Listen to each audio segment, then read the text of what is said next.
What is a basic computer skill you were shocked some people don't have? Had a situation happen with an older co-worker, when I worked at Pizza Hut, who knew I was in college for CS. She walked up to me with gusto and says, "I need a windproof Wi-Fi router because the wind keeps blowing it away." Then when I tried to explain to her that wind doesn't blow away Wi-Fi, I shit you not, this lady goes, "No wonder you can't get a job in computers." A couple hours later, she's outside on the phone cussing out the ISP because they told her the same thing I did.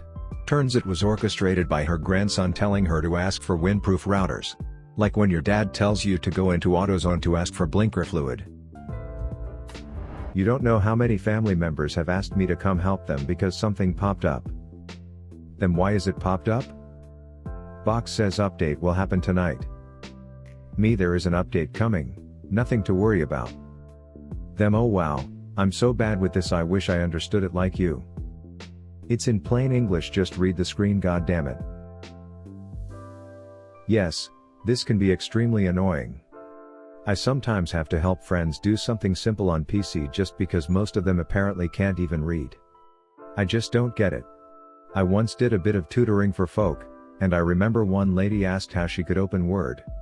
So I told her to move the mouse pointer over the Word icon and double click on it, to which she replied, "Oh no, I can't do that. I don't like those mice thingies." Teach her how to use the mouse with some mouse tutorial program first. I hazily remember reading someone talk about how the Windows 95 games were actually great tools for teaching how to use a mouse. Like Solitaire taught how to drag and drop and things like that. And Minesweeper taught left versus right click. Sweeper shape recognition. Does the end of the cable look like the hole in the machine? It's amazing how many people can't figure that out at work. Them. My computer turns on, but my monitor doesn't show the picture.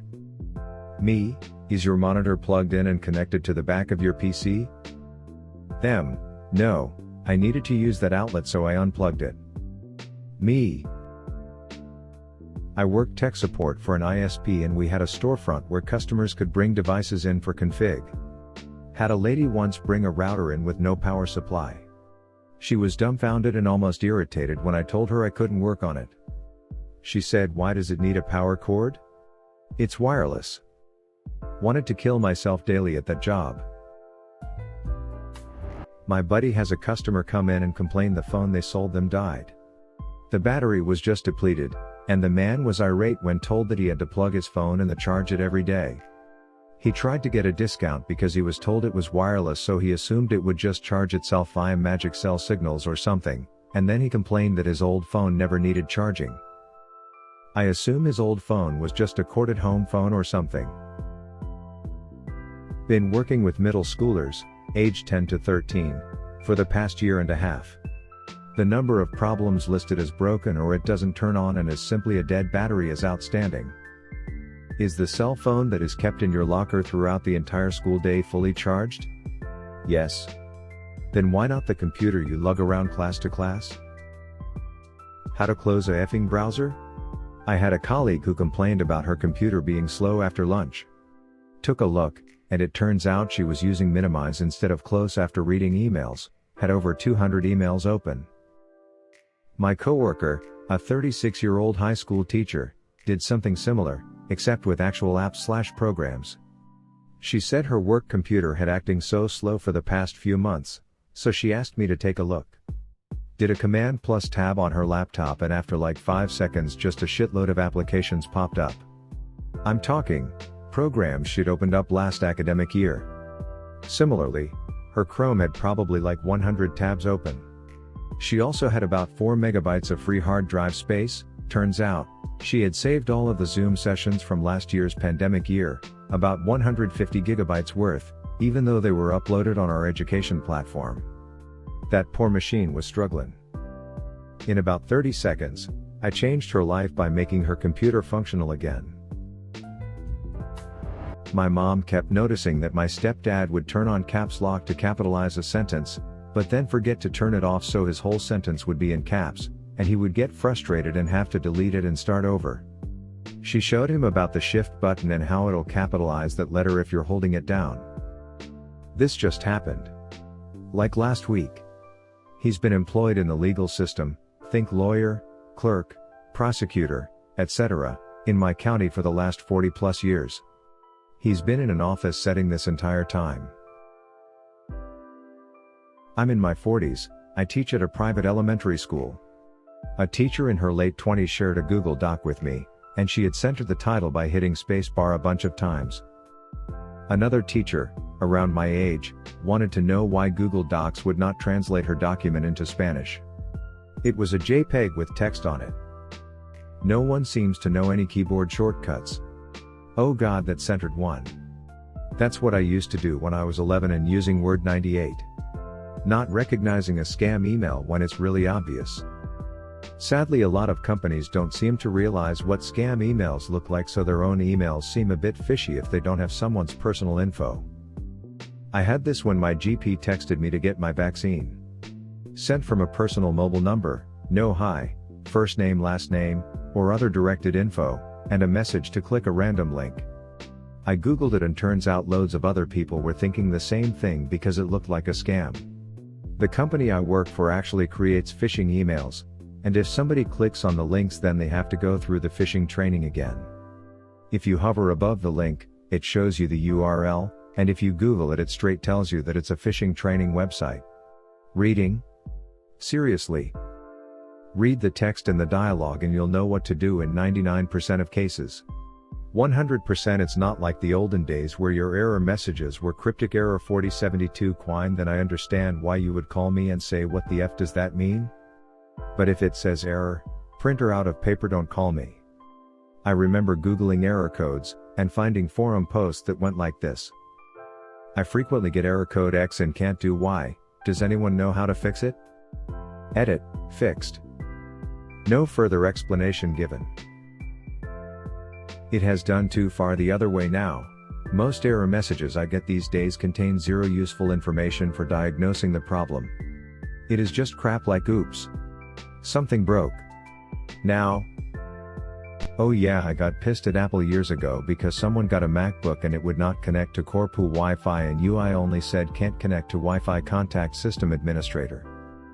Well, I am system administrator. Do I really need to hunt down syslogs via terminal to get a notion of where there might be an issue? I mean, it's not a huge deal, but it's a thing. Another thing that eats time. Just why? PC load letter? What the F does that mean? Ever got those calls, where the caller refuses to read what's on the screen? I got one where the dialogue got the caller so scared they refused to read it because they don't understand computer stuff. I just kept on insisting them to read it out aloud what it says. She refuses and has another monologue of how she doesn't understand any of this. After 15 minutes she finally reads it out aloud and it says printer name, toner low. She then rages on some more about how it's next to impossible to work when everything with computers is so difficult. I couldn't but wonder why she went to that job then. Yep. They demand you come to them to read it. I know people whose professional, recent, apps can says things like, error 5, SQL equals select, follows a full page of the botched SQL query. I don't complain when people call me with legitimately baffling issues. A SQL error would be in that vein. What about if the out of paper message popped up on sending an email? Every time I've seen something like this, the person hit the wrong button or tapped the keys for a Control P for print. Every single time I've had them walk through it again, the error message didn't reappear. However, I must admit where there are times when it pops up, error, printer out of paper, so you add paper, then it needs reset, but never tells you that, or directs you to the reset button in the menus. Not knowing what double click mean. Click. 3 seconds later click. My mom is the opposite, double clicks every single thing. She can at least navigate a PC. The worst part, however, is she has her entire desktop full of icons. It gives my fiance a panic attack looking at it. My mom is so computer illiterate, the MacBook I gave her, the iPad I gave her are both too much. So, I got her an entry-level smartphone, almost too much for her. She still doesn't know how to adjust the volume, even though there are physical buttons that I have pointed out to her every time I have visited. And she complains that she will scroll down, but the screen jumps back to the top. Of course it is her brushing the top of the screen, so it scrolls to the top, even though she swears she didn't touch anything. Worst COVID purchase was buying my mom a smartphone. My dad uses Siri for everything but doesn't allow enough time for Siri to say anything and cuts her off. And he screams every command like a drill sergeant.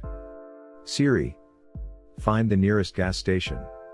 Would you like me to? I said, find the nearest gas station, piece of shit, stupid thing. My dad does the same shit. I used to actually get mad at him when I was younger, but now I just laugh my ass off. Either they single click everything, or they double click everything. My college roommate didn't know he could change his desktop background. He was blown away and went to show it to one of our other friends, who was also blown away because she didn't know you could change the background. You'd be surprised how many folk don't know what to type into search engines to find what they're looking for. My girlfriend always thought I was super smart and could solve every computer problem through sheer force of my brain. Then I was helping her with a computer issue, and after exhausting the basic troubleshooting steps I had, I googled her issue with some specific keywords and got some help articles to work off. She was blown away. You just Google it? And I'm like, yeah, there are no unique situations and someone smarter than me has solved this issue before. She came home from one of her classes the other day and proudly told me one of her students had a camera she had never used before and she used Google to look up how to put it in RAW mode. I was so proud and congratulated her on now being qualified to be a web developer. How to open Task Manager when everything is freezing and force quit programs. Ctrl plus Alt plus Del was one of the first things my mom taught me on our home computer back in '95. I'm not actually surprised that people don't know how to use Shift, Tab, and Enter keystrokes to navigate, especially when the mouse is AWOL.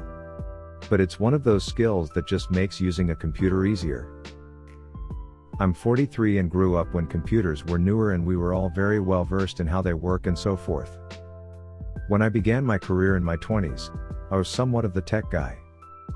I figured younger people would know more than me in the future. No, it swung the other way.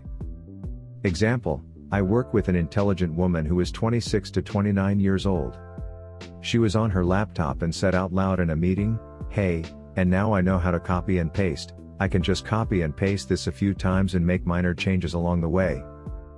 Wait. She didn't know copy and paste?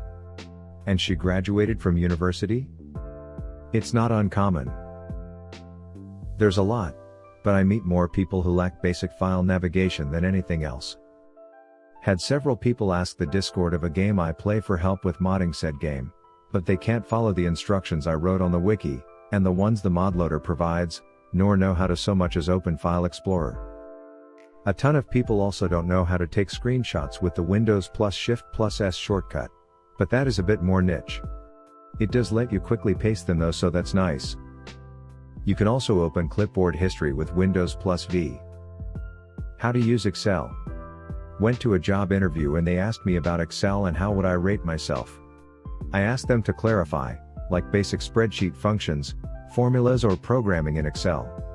They looked at me in shock and said, "You know a lot, you're an advanced user." I never answered the question and they moved on to the next question. For those asking if I got the job, they offered me the job.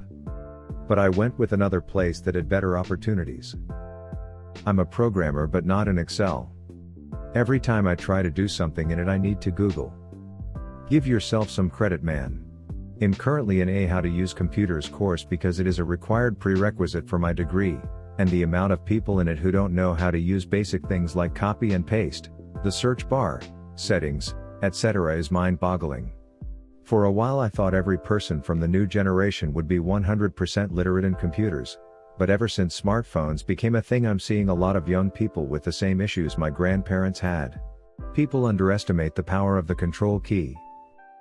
You can make selecting and highlighting things easier to shorten the time it takes to organize files. Admittedly, I hadn't realized this for years until the last 2 years. Holding Control and selecting each file, you can pick more files and move them, as well as delete.